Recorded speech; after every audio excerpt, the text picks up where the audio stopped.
bliver spændende at se, om vi er kommet ind. Ej, skal vi ikke satse på, at vi er det? Jeg er bare så nervøs. Hvad nu, hvis jeg ikke er kommet ind? Ej, det er jeg så sikker på, du er.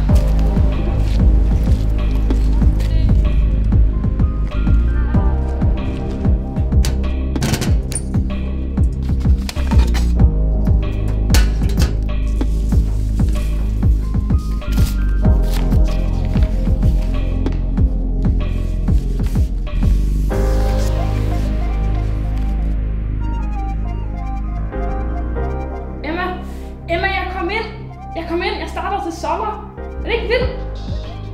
Hvordan gik det med dig? Nå. Ej, det er jeg altså virkelig ked af at høre. Men hvad skal du så? Drake var det her på A&R med Hold On, We're Going Home. Seneste nyt fra Folketinget, hvor et flertal har vedtaget et helt nyt lovforslag, Thomas, som skal målrette dine tidligere kolleger og folk på SU og bringe de unge hurtigere og bedre gennem uddannelsessystemet. Sådan lyder det i hvert fald fra regeringen, der har et lovforslag om en fremdriftsreform, der skal træde i kraft for nye studerende på landets universiteter. Og det er jo en hjælp til de studerende, der på den måde skal hurtigere igennem uddannelsessystemet.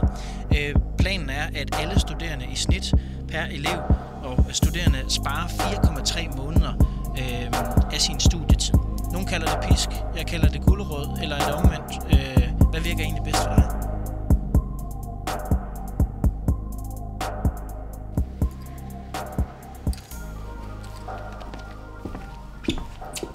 Hej Louise, hvordan går det? Jeg er simpelthen så stresset lige nu. Jeg har så mange eksamener, jeg kan slet ikke overskue det. Men er der ikke mulighed for, at du kan afmelde nogle af dem? Nej, det kan man jo ikke mere. Om du ser virkelig også udkørt ud. Vil du ikke med ud i aften? Så kan vi fejre, at jeg har fået en elevplads. Nå ja, er du egentlig blevet glad for det? Jeg er så glad for det. Men vil du med ud, eller hvad? Nej, det går ikke. Jeg har 200 sider, der ligger og venter på mig til i morgen.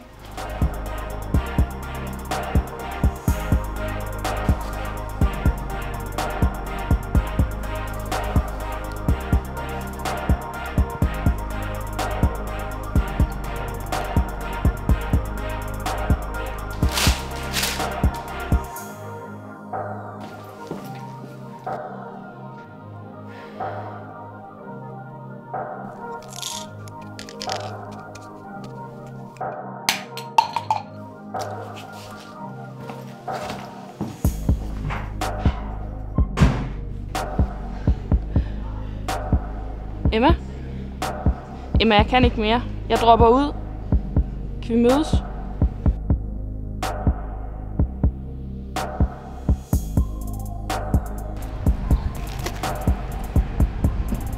Du lytter stadig til A&R.